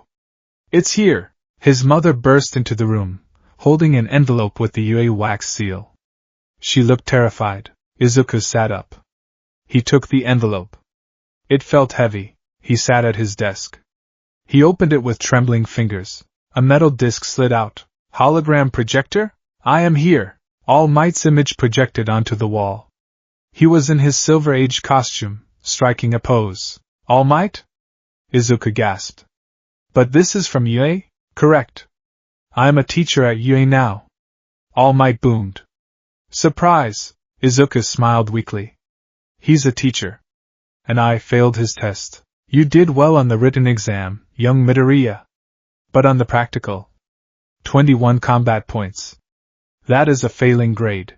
Izuku's head dropped. The tears came hot and fast. I'm sorry, he whispered. I wasted your power. However, All Might interrupted. A hero's job is not just to fight villains. A hero's job is to save. The video shifted. It showed a clip of Uraraka standing in the teacher's lounge. The boy with the curly hair and the freckles? He saved me. Can I give him some of my points? Izuku's breath hitched. You didn't have to ask for points, young Midoriya, All Might said softly. Because your actions spurred others to action. And in the face of overwhelming fear you moved. The scoreboard appeared on the screen. Villain points, 21. Rescue points, 60. Total, 81. Rescue points. All Might shouted. Points awarded by a panel of judges for acts of selfless heroism. You risked your life, and your arm, to save a stranger for 0 gain. That is the essence of a hero. The board shifted. Izuku's name was at the top of the list. Rank 1 tied? Wait, who was tied? Probably Bakugo with purely villain points. Come, young Midoriya, All Might reached his hand out toward the camera. This is your Hero Academia. The hologram faded. Izuku sat in the dark room. He looked at his hand. He clenched it into a fist, coating it in a thin layer of black Haki. I made it, he wept. I'm going to be a hero. The first day preview, Class 1A. Izuku stood outside the massive door. He adjusted his tie. It was crooked. Okay. I'm in. Just don't draw attention to yourself. He opened the door. Get your feet off the desk. Ha! You gonna make me four eyes? Bakugo and Ida were already at it. Izuku sighed. Some things never change. Oh. It's you! Uraraka appeared behind him. Plain-looking boy. You got in. Your punch was amazing. The class turned to look at him. Bakugo froze. Deku. Bakugo growled. You. Before the explosion could happen, a yellow sleeping bag rolled into the doorway. If you're here to make friends, go somewhere else, a tired voice droned. Aizawa unzipped the bag and stood up, looking like a zombie. He scanned the class. His eyes landed on Izuku. He stared at Izuku for a long, uncomfortable moment. Midoriya, Aizawa said. Why yes, sir. Put on your gym uniform. Head to the field. Aizawa grinned, a terrifying expression. We're doing a quirk apprehension test. And I want to see exactly what those arms of yours can do. Izuku gulped. Here we go. Yue High School, P locker room. The locker room smelled of aerosol deodorant and nervous energy. It was a scent Izuku Midoriya was familiar with, though usually, it was accompanied by the metallic tang of fear from bullying. Today, however, the fear was different. It was the fear of the unknown. Izuku sat on a wooden bench, tying the laces of his blue UA gym uniform. The fabric was high quality, breathable, and slightly elastic, perfect for hero work. He traced the white lines running down the tracksuit pants, his fingers calloused and rough. Hey man!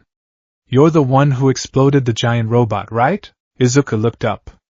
A boy with bright red, spiky hair and a jagged scar over his right eye was grinning at him, shirtless. He was built like a tank, his muscles dense and blocky. Why yes, Izuku stammered, instinctively straightening his back. That was me. I'm Midoriya, Kirishima Aijiro. The redhead introduced himself, slamming his locker shut with a resounding clang. That punch was manly as hell. Totally reckless, but manly. How's the arm? Izuku flexed his right hand. It was still wrapped in a compression bandage, courtesy of Recovery Girl's follow-up treatment. It's getting there. Recovery Girl said the bone knitted, but the ligaments are still a bit tender. Crazy, another boy chimed in. This one had blonde hair with a black lightning bolt streak. He was leaning against the wall, looking cool. Most people would be in a cast for months after a hit like that. You got a super regeneration quirk, or something? No, Izuku said quickly. Nothing like that. Just sturdy bones, I guess. He couldn't exactly explain that he had used an invisible, spiritual armor to hold his skeletal structure together while channeling the power of the world's greatest hero. That was a conversation for another time, or never. In the corner of the room, Katsuki Bakugo was changing in silence. His back was turned to the rest of the group, his spine a ridge of tension. Izuku could feel the heat radiating off him, not physically, but through that sixth sense he had begun to cultivate. The intent coming from Bakugo was a chaotic mix of confusion and fury. He's waiting, Izuku thought, his observation Haki giving him a mild headache as it picked up on the intense emotions in the room. He's waiting to see if I'm a fraud. Everyone, form up! Tenya Ida shouted, chopping his hand through the air. We must not be late for our first instructional period.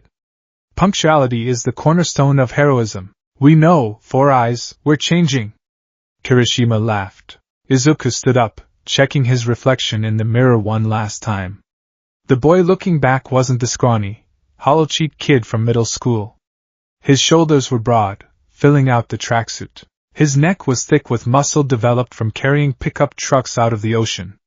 His eyes, once timid, held a quiet, simmering intensity. I belong here, he told himself. I earned this. He grabbed his notebook. He had snuck a small pocket-sized one into his gym bag, and followed the others out into the bright spring sunshine. P grounds. The sky was a piercing, cloudless blue. The UA grounds were massive, encompassing multiple environments, tracks, and training facilities. Class 1A stood in a loose cluster on the dirt track, waiting. Standing before them was a man who looked like he had just rolled out of a dumpster. Shota Aizawa, their homeroom teacher, stood with his hands in his pockets, his posture slouched. He wore black fatigues and a long, gray scarf wrapped loosely around his neck.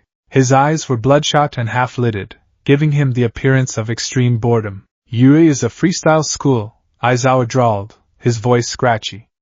That means the teachers have the freedom to run their classes however they see fit. He held up a softball. A quirk apprehension test. The class erupted in confusion. A test? Ochako Uraraka chirped, tilting her head. But what about the entrance ceremony? Or the guidance counselor meeting? If you want to be a hero, you don't have time for leisurely events like ceremonies. Aizawa cut her off, his tone sharpening. The world is unfair.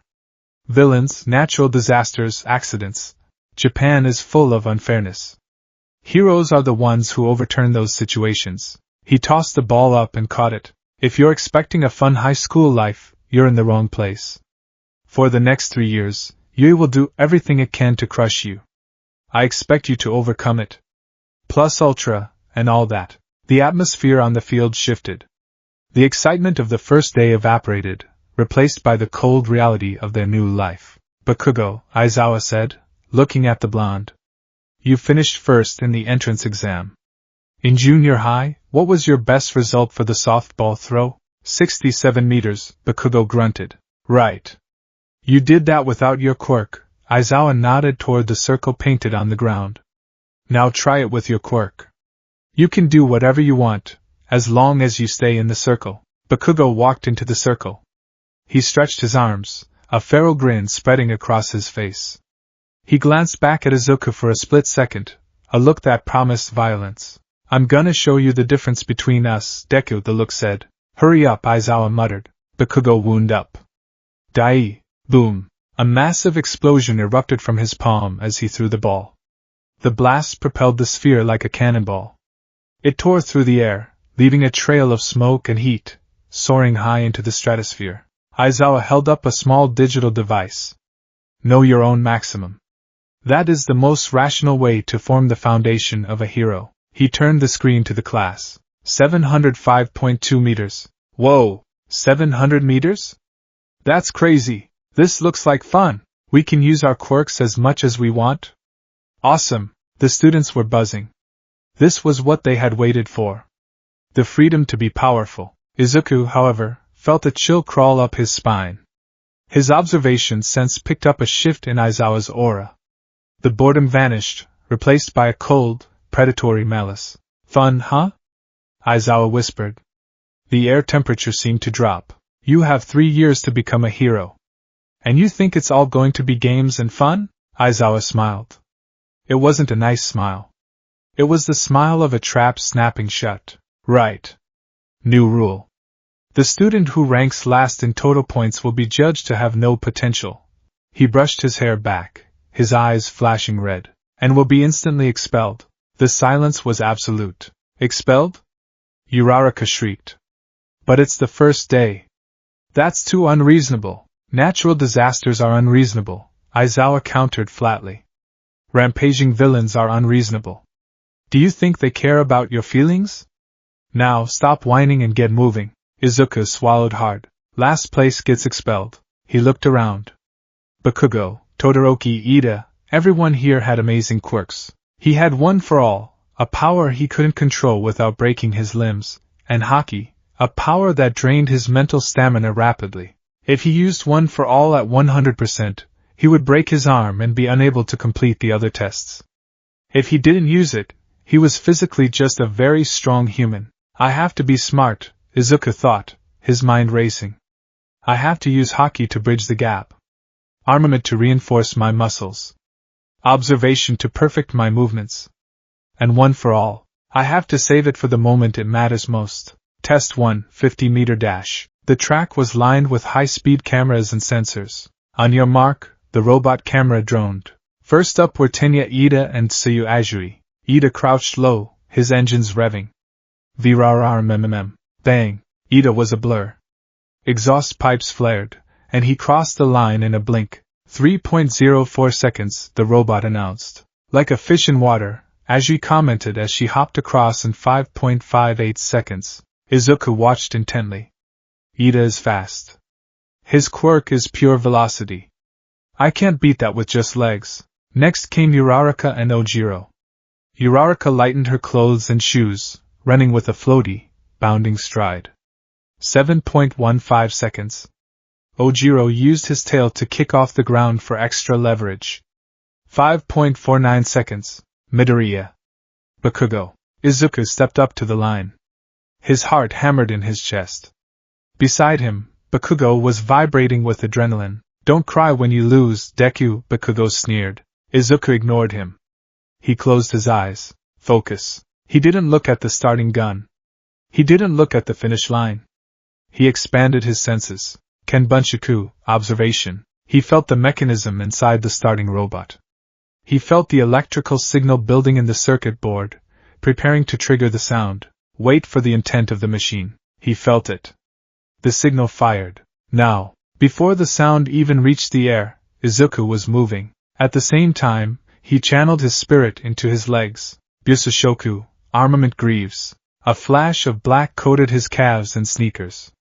The Haki hardened his muscles, turning them into high-tension springs. He dug his toes into the track, the asphalt cracking slightly under the pressure. Bang! Bakugo launched himself backward with explosions, flying down the track. Blast Rush Turbo, Izuku sprinted. He didn't have jet propulsion. He had raw, unadulterated torque. His Haki-reinforced legs pumped like pistons, tearing up clods of dirt. He was running with the force of a train engine. Bakugo crossed the line first. 4.13 seconds. Izuku crossed a moment later, skidding to a halt as the black coating on his legs faded into steam. 5.51 seconds. Izuku panted, wiping sweat from his brow. 5.51, that's fast. Faster than my middle school record by almost 2 seconds. Aizawa marked his clipboard, his expression unreadable. Explosive start. No use of a visible quirk, just density? Bakugo turned around, smoke curling from his palms. He stared at Izuku's legs. You! Bakugo grit his teeth. Since when are you that fast without a quirk? I trained, Izuku said simply. Running in sand? Sand doesn't make you run a 5-second dash, you nerd. Bakugo shouted, but Aizawa waved them off. Next group. Stop yapping. Test 2, grip strength. The grip strength tester was a heavy-duty hydraulic device. Izuku stood in line, watching Mizo Shoji, the boy with the multiple dupli arms, squeeze the machine. Beep. 540.0 kilograms. Whoa! Is he a gorilla? Kaminari gasped. Or an octopus? Izuku took the device. In his natural state, his grip was around 60 kilograms, impressive for a teenager, but nothing heroic. I need to score high here. This is a pure strength test. He gripped the handle. He took a deep breath. Armament hardening. The black ink spread over his right hand. It wasn't just a coating, it permeated the muscle fibers, binding them together, making them harder than steel. When muscles can't tear, they can exert force far beyond their biological limits. HNNNGH. Izuku squeezed. The machine groaned. The plastic casing creaked ominously. The metal handle began to bend. Beep. 295.0 kilograms. Izuku exhaled, releasing the grip. The black faded. His hand throbbed slightly, a dull ache of overuse. Not bad, Ciro, the tape elbow guy, nodded. Not Shoji level, but way stronger than you look, Aizawa watched from the side. He's doing it again. The black hardening. It appears to increase density and tensile strength. But where does the energy come from? There's no muscle expansion. No heat generation. Test 3, standing long jump. This was tricky. Without a propulsion quirk, clearing the sandbox entirely was difficult. Aoyama used his naval laser to blast himself backward across the pit. Bakugo flew across. Izuku stood at the edge. If I use one for all in my legs, I'll launch myself into the stratosphere and shatter my femurs upon landing. Haki jump. He coated his legs again. He crouched low. Observation. He visualized the arc. He visualized the landing. He exploded upward. The armament Haki acted as a rigid lever, allowing him to transfer 100% of his muscular force into the ground without energy loss. He soared through the air. It wasn't flight, but it was a massive leap. He landed just past the sandbox, rolling to disperse the impact. Cleared, the robot stated. Izuku dusted himself off. He was getting tired. The constant activation of Haki was eating at his mind. A dull throb was starting behind his eyes. I have to pace myself. The side steps are next. Test 4, repeated side steps. Mineta, the small boy with great balls on his head, dominated this. He used the balls to bounce back and forth like a pinball. Izuku relied on observation. Left. Right. Left. Right. He sensed his own center of gravity. He sensed the optimal moment to shift his weight.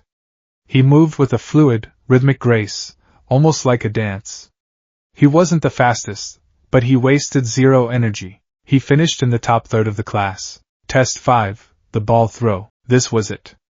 The main event. Most of the class had gone. Uraraka had scored infinity, which had depressed everyone else's morale. Midoriya, Aizawa called out. Izuku walked to the circle. His heart was pounding so hard he could hear it in his ears. He looked at the scoreboard. He was doing okay. Not great, but consistent. But consistency wouldn't save him from expulsion if he ended up at the bottom because of a poor throw. If I throw this normally, I get maybe 50 meters. I have to use it. He picked up the ball. It felt heavy. He looked at Aizawa. The teacher was watching him like a hawk. I have to show him. I have to show All Might. Izuku took a stance. One for all. He reached into the burning core of power. He pulled it out. 100%. He channeled it into his right arm. The red veins glowed under his skin. The power screamed to be released. I'll break my arm. But I'll get a score that proves I'm here. He wound up. He planted his feet. Smash! He threw his arm forward with everything he had. Whoosh! The ball flew, about 46 meters. Huh! Izuku blinked. His arm didn't hurt. The power had vanished the instant before he released the ball. I definitely tried to use it just now. Izuku stared at his hand. The red glow was gone. I erased your quirk. Izuku spun around. Aizawa stood there. His scarf was floating around him as if suspended in zero gravity. His hair stood on end. His eyes were glowing a piercing, eerie red. That entrance exam, Aizawa said, walking closer. His voice was low and dangerous. It was definitely not rational. Someone like you, who hurts himself every time he attacks, you're a liability. A liability? You can't control your power. Do you plan to break your bones again and have someone else save you? Aizawa stepped into the circle, looming over Izuku. I saw the report. Quirkless. And yet you have this destructive power. And this armor. Aizawa narrowed his eyes. Even now. I've erased your quirk. I've cut the genetic factor that allows you to access that stockpile of power. He pointed at Izuku's hand. But I can't erase that. Izuku looked down. While One for All had vanished, his fingertips were still tinged with black. A faint, smoky aura of armament Haki clung to his skin. What is that? Aizawa demanded. It's not biological. It's not a mutant type. My erasure works on the body's quirk factor. That thing, it persists. Izuku clenched his fist.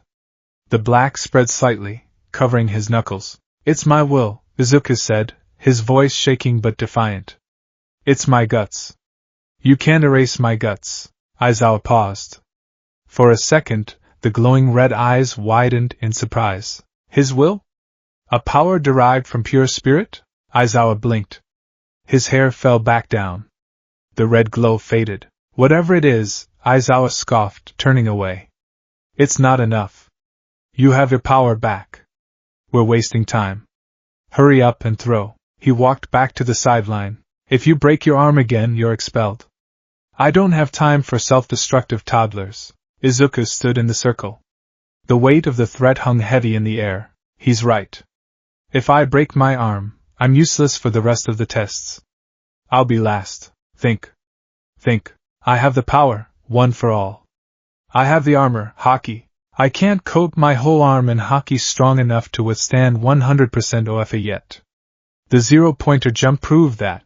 My arm still broke. But what if I don't use the whole arm? He remembered All Might's advice. You are a cannon. The Haki is the barrel. If the barrel is too big, the pressure breaks it. Make the barrel smaller. Condense the armor. Izuku gripped the ball. He wound up. Focus. He didn't activate one for all throughout his body. He kept it dormant. He started the throwing motion. His hips turned. His shoulder rotated. His arm whipped forward like a whip.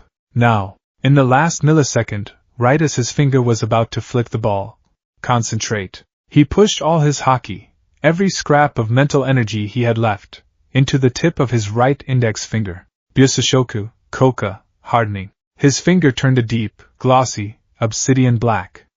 It was darker than ever before. It was dense. Indestructible. One for all, 100%. He flooded that single, armored finger with the power of 8 generations. Smash! Snap! The sound was deafening. It wasn't an explosion. It was the crack of the atmosphere breaking. A shockwave blasted out from his fingertip. The dust on the field was blown backward in a perfect ring. Aizawa's scarf whipped around his face. The ball vanished. It tore a hole through the clouds. It kept going.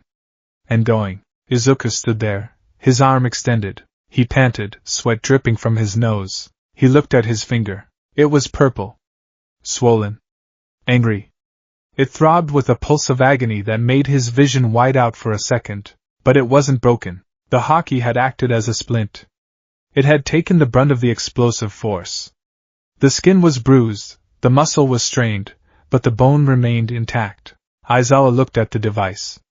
He stared at it for a long moment. Then, he turned the screen to Izuku. 705.3 meters. Sensei. Izuku clenched his hand into a fist, wincing at the pain in his finger, but holding it tight. He looked Aizawa in the eye. I can still move. Aizawa's lips twitched. A slow, creepy smile spread across his face. Ho! The aftermath. The class stared in stunned silence. He got over 700 meters. Finally, a hero-like record.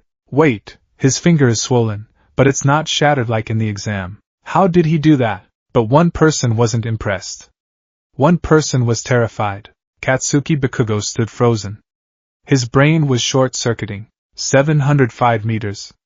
He beat me. By 0.1 meters. He has a quirk. He's been lying. For 10 years. He watched me brag. He watched me think I was the best. And he was laughing at me. DKU! The scream ripped from Bakugo's throat.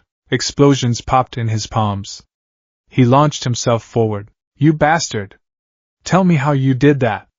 Since when? He was fast. He was lethal.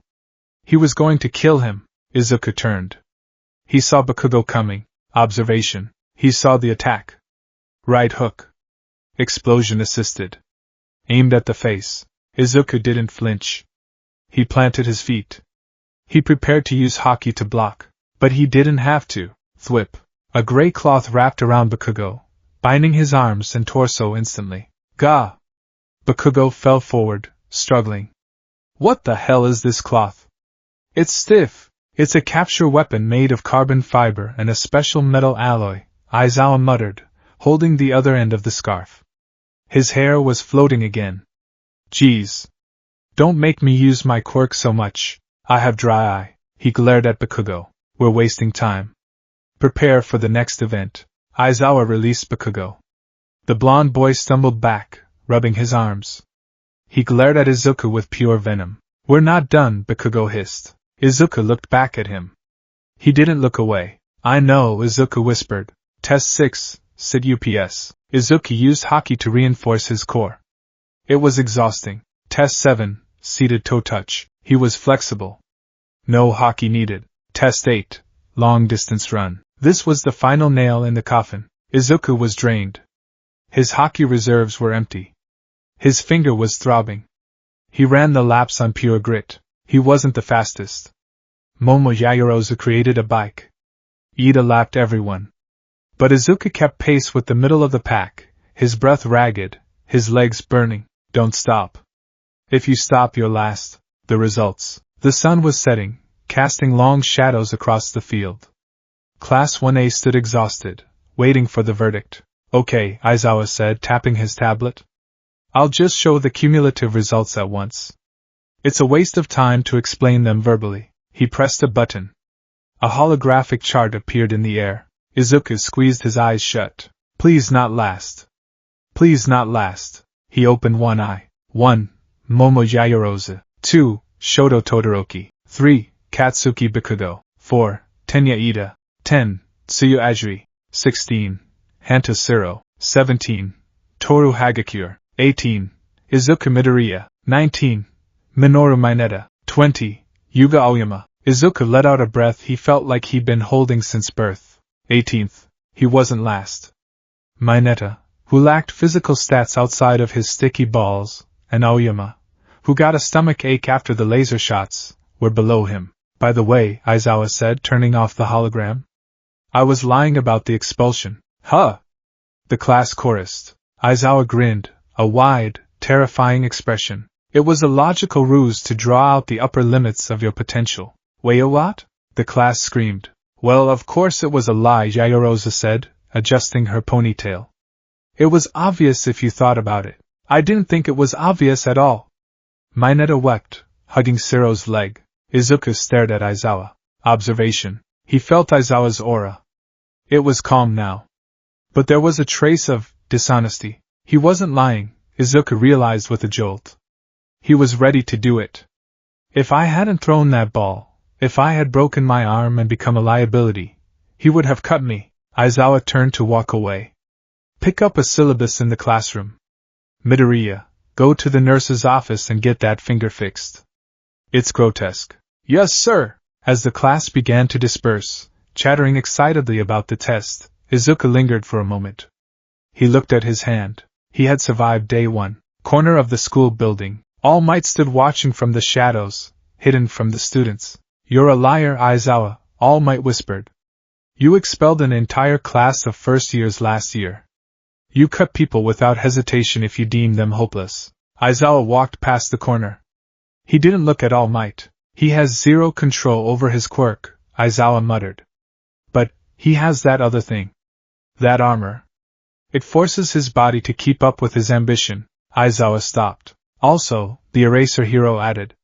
For a split second, when I erased his power, he didn't look afraid.